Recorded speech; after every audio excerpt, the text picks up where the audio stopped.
In our chapter 2, let us look at the first question, that is in the nationalist movement in Indochina. Now the first one, they have asked you to write a short note on civilizing mission of the colonizers. Now what exactly was the civilizing mission? The French had taken over Vietnam and they thought that they should civilize them. So they thought they should bring modern civilization to Vietnam. So that means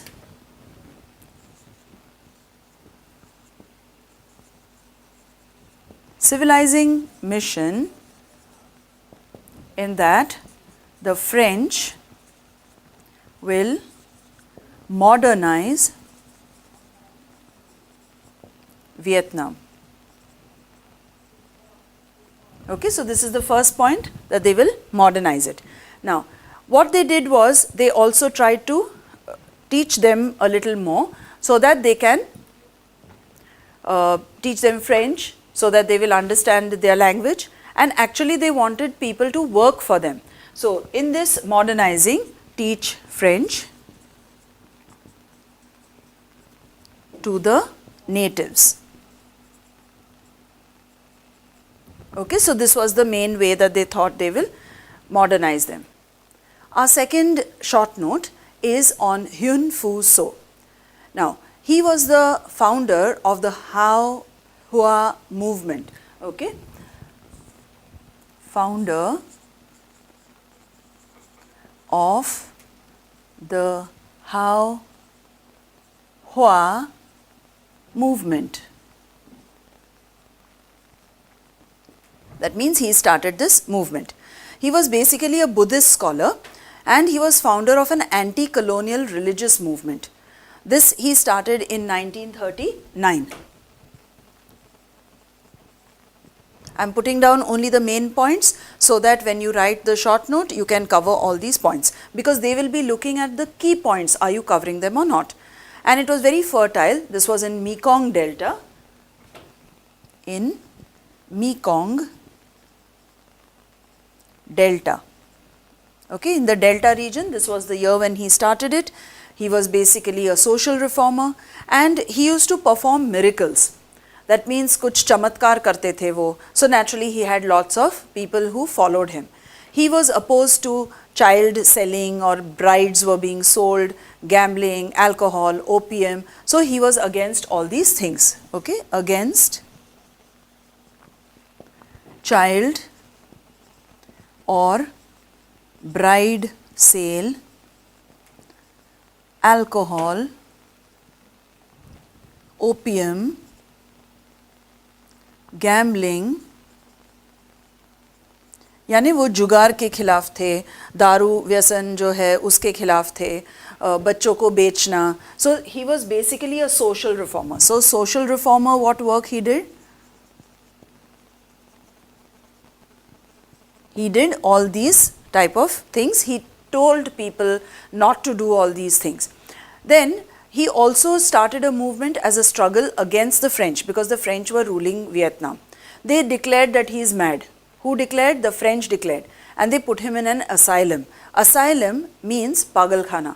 They put him in the asylum. In 1941, he was exiled to Laos and he was sent to concentration camps. So 1941, sent to concentration camp.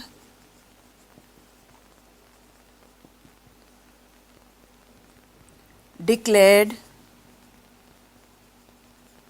mad. Mad means insane. Insane means the same meaning, and he was sent to the mental asylum. But later on, the story goes that in the mental asylum, they realized that no, he is not mad, and that's why they decided to leave him. Okay, so this is if a short note comes on this particular topic. Next question that we have. Only 1/3 of the students in Vietnam would pass the school leaving examination. Now we already saw that the French wanted the Vietnamese to become educated so that they could have people to work for them. But they used to see to it that they don't pass. Now, out of a population of 17 million, only 400 passed. Out of 17 million population, only 400 passed. Actually, this was a ploy or this was a trick. They did not want to give them higher level jobs. So they can always say you failed, that's why. Okay, the next question that we have, the French began building canals and draining lands in the Mekong Delta. Now, why will the French build canals and irrigation dams for the people? Because they wanted, that means dams and irrigation canals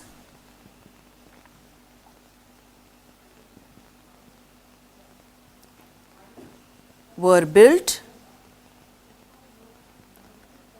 to increase production of rice.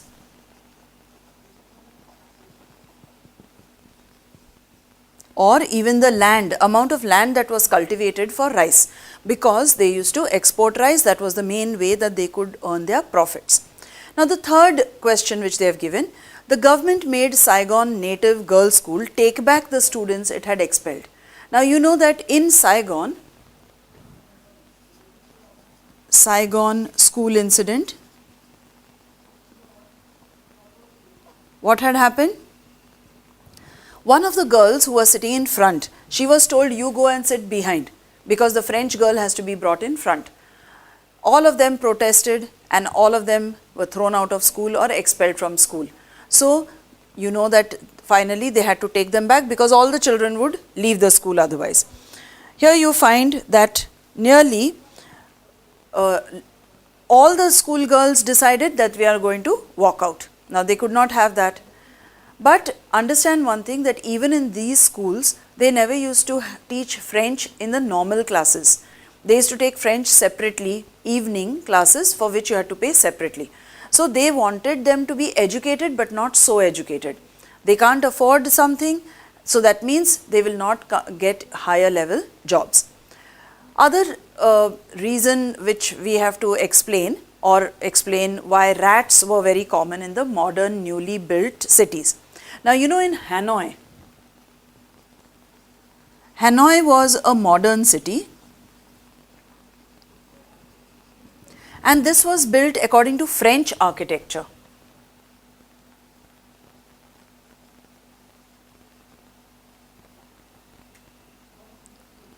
Of course, it was very beautiful, but during that period, actually they were troubled with rats or with plague, and this became a common problem because they had very huge drains. So, what was the main reason? Rats, due to wide drains.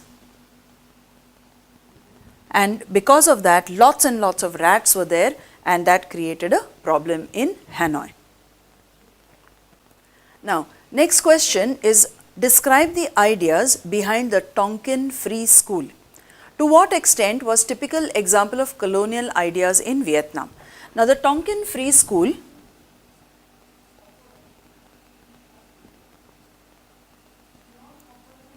why had they started this free school? To give education to Vietnamese to counter the influence of Chinese. This was to counter the Chinese influence in Vietnam. Vietnam में जो influence ज़्यादा Chinese लोगों का था वो हटा के उनको फ्रेंच इंट्रोड्यूस करना था, इसीलिए उन्होंने टोंकिन फ्री स्कूल चालू किया. Next question that we have, what were Phan Chu Trinh objective for Vietnam? Now, he was basically a nationalist, this person, Phan Chu Trinh, he was a nationalist.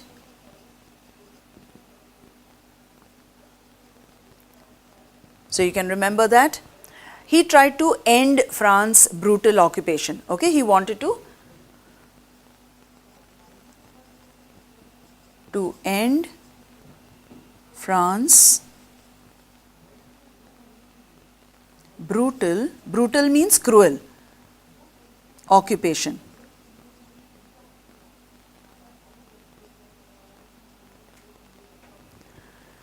Other than that, he was influenced by democratic ideas of the West And while opposing foreign domination, he did not want wholesale rejection of Western ideas.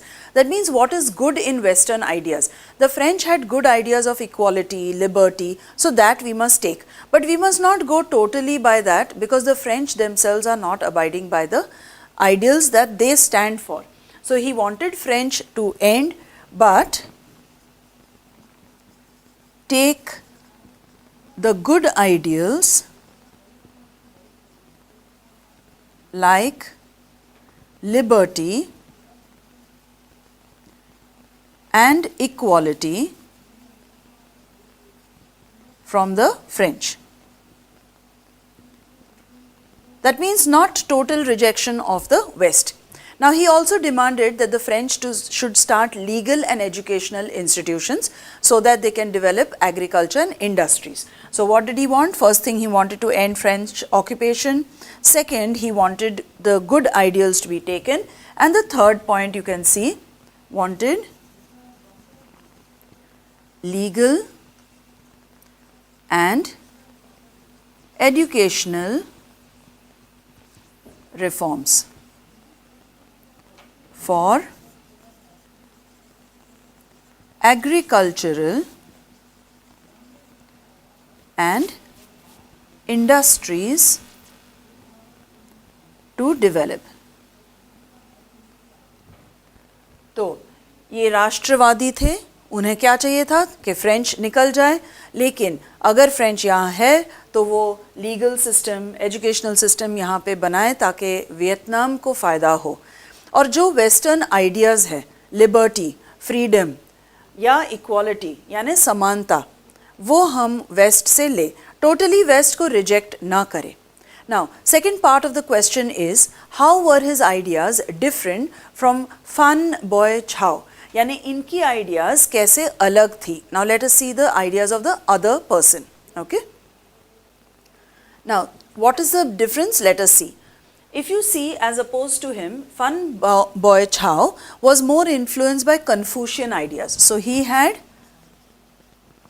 Confucian ideas. Confucius, you know, was a Chinese philosopher. Confucianism is a philosophy, and he wanted to use monarchy. Wanted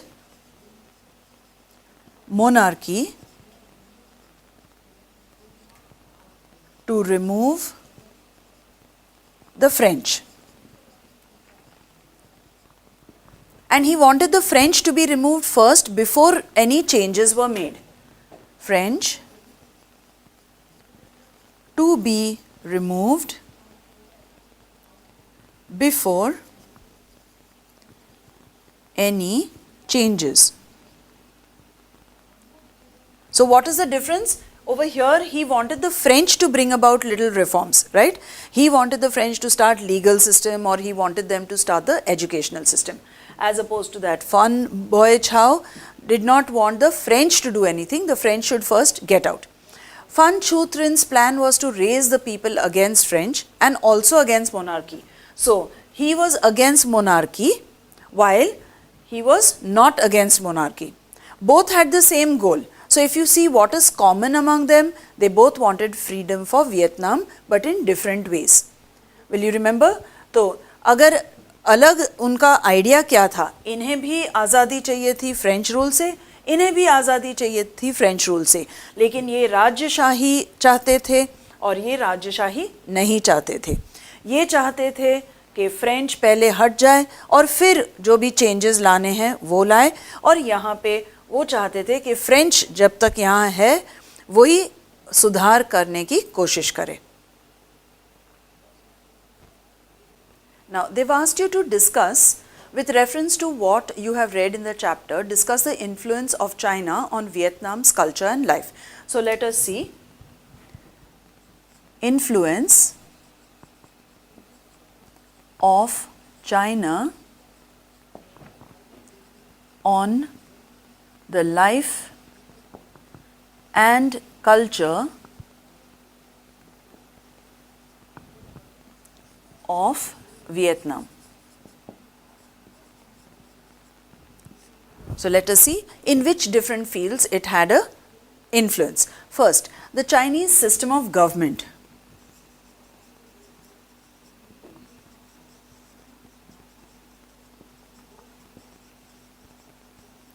Now, the Chinese system of government was actually more based on Confucian philosophy.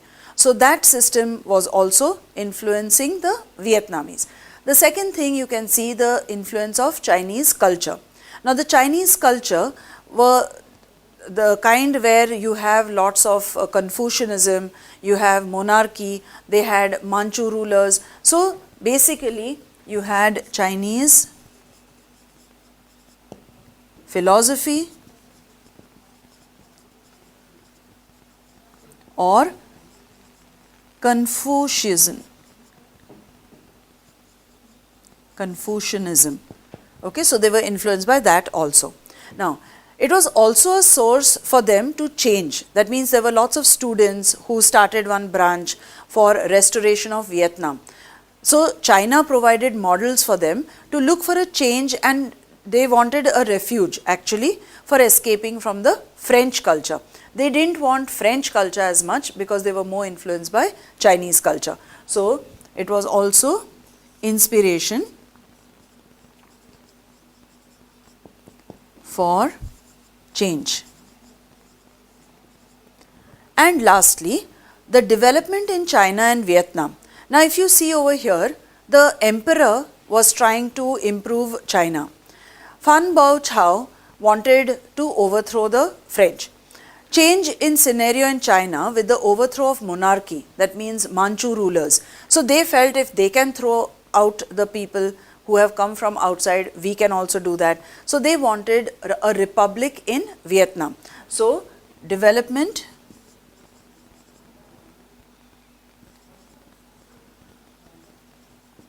in China influenced Vietnam. Okay, that means monarchy should go and republic should be there. Okay, so they wanted a republic where they can elect. Of course, they wanted the French also to go. So, they wanted both monarchy and the French to go away. The next question that we have is, what was the role of religious groups in the development of anti-colonial feeling in Vietnam? Now, if you go back into history, in Vietnam, you find where religions were concerned. You had in Vietnam Buddhism, then you had Confucianism,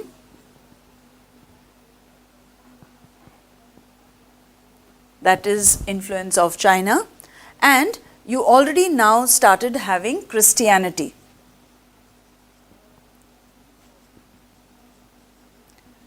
This came along with the French. तो Buddhism वहाँ पे था, कन्फ्यूशनिज़्म, और Christianity फैलने लगा. जब Christianity फैलने लगा, naturally they wanted to go against that. So we find that there was a revolt. Revolt यानी उनके खिलाफ आवाज़ उठाई. So here we can see points are there for the Scholars Revolt. Scholars Revolt took place in 1868, led by the imperial officials. Now ये प्रतिकार क्यों हुआ? क्योंकि लगभग 3 लाख लोगों को उन्होंने कन्वर्ट किया था. कन्वर्ट यानी धर्मांतर. आपका धर्म छोड़ के आप क्रिश्चियन बन जाइए. तो French Catholic missionaries, they were trying to convert the Vietnamese people. So naturally people were very angry and they led the revolt. Now the revolt was crushed. ये जो revolt हुआ उसको French लोगों ने दबाया, लेकिन it was an inspiration to patriots to rise against colonial powers. लेकिन उनको प्रेरणा मिली कि हम फ्रेंच के खिलाफ उठे या आज़ादी के मांग भी करें. फ्रेंच मिशनरीज़ यहाँ से निकल जाए. मिशनरीज़ यानी जो धर्म फैलाने के लिए आते हैं, तो वो भी निकल जाए. सो ये main points if you have scholars revolt by the imperial officials. If you are asked to write a note on the Hua Hao movement, we have already done it already, if you remember. It was started by Hyun Fu So in 1939 in the Mekong Delta. Now, he was a nationalist, he fought against the British also, but even within Vietnam, what were the problems? Like alcohol, opium, gambling, child brides, he was against that also. Now, the French declared him mad, they sent him to a mental asylum and they sent him to Laos, that means he was exiled. But in the mental asylum, the doctors declared that no, he is sane. So, he was sent back. So, this can come as a short note. Okay. Now, the next one, explain the causes of US involvement in the war in Vietnam. Now, let us look at the next question about the US involvement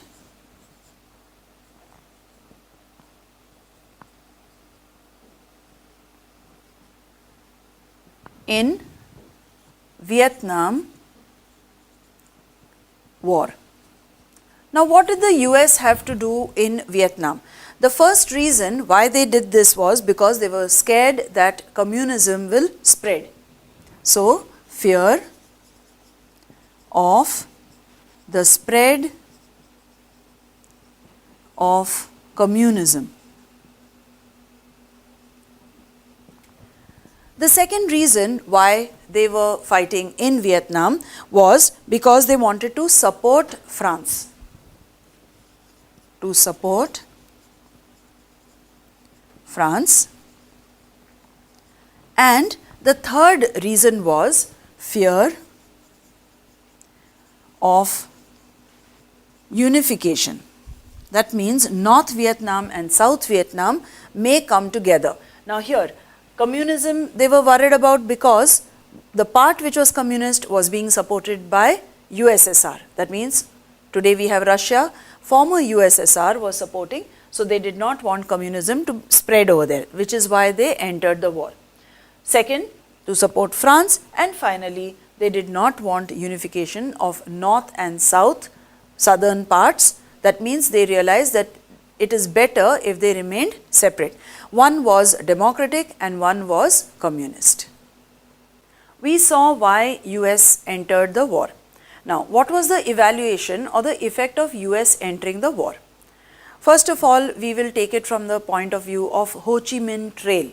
Now, Ho Chi Minh Trail was very important factor in this war. So, let us look at that. Ho Chi Minh Trail. Now, in this Ho Chi Minh Trail in Vietnam, you find that as a porter, a person would go from one place to another, that means from north to south, they used to carry lots of things, all the hospital material, and most of these porters were women. So, this was basically north going towards south, connecting the south. 70 to 80% were women porters. Porters means what we call coolie, जो सामान उठाते हैं, ज़्यादातर औरतें थी और 70 kilos तक भी साइकिल पे ले जाती थी. So they used to take about 25 to 70 kg on bicycles. So that was the special thing. Continuously US kept on bombing and they kept on making the trail fine. Again they used to repair it, again they used to go. So that is how they had lots of bases and hospitals on the way. So bases or hospitals on this Ho Chi Minh Trail. Now casualties in US war were many. That means casualties यानी जो जख्मी हुए, मरे, बहुत ही सारे थे because continuously ऊपर से bombing हो रहा था. Then they constructed underground rooms, tunnels. So they also had tunnels and underground rooms ताकि वो बॉम्ब से बच सके. Now women soldiers were also there. So in fact people used to have an image of एक औरत gun उठाए हुए, यानी काफ़ी इसमें लेडीज़ थी जो सोल्जर का काम कर रहे थे, प्लस पोर्टर का, पोर्टर यानी कूली का काम. 6 air strips were built. 6 air strips.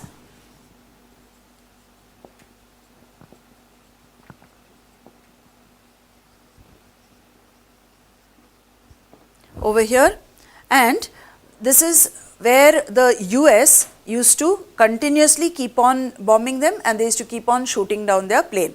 So weapons, transport, cargo, everything could go through this. They kept this trail completely guarded, and there were many areas where you had hospitals. So this was for transporting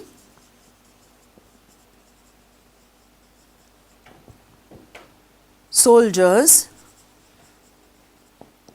food, weapons, equipment, etc. Okay. So you find the importance of Ho Chi Minh Trail. So you can sometimes get a short note on Ho Chi Minh Trail also. In Vietnam, what was the role of women played not only during war times but during peace times also?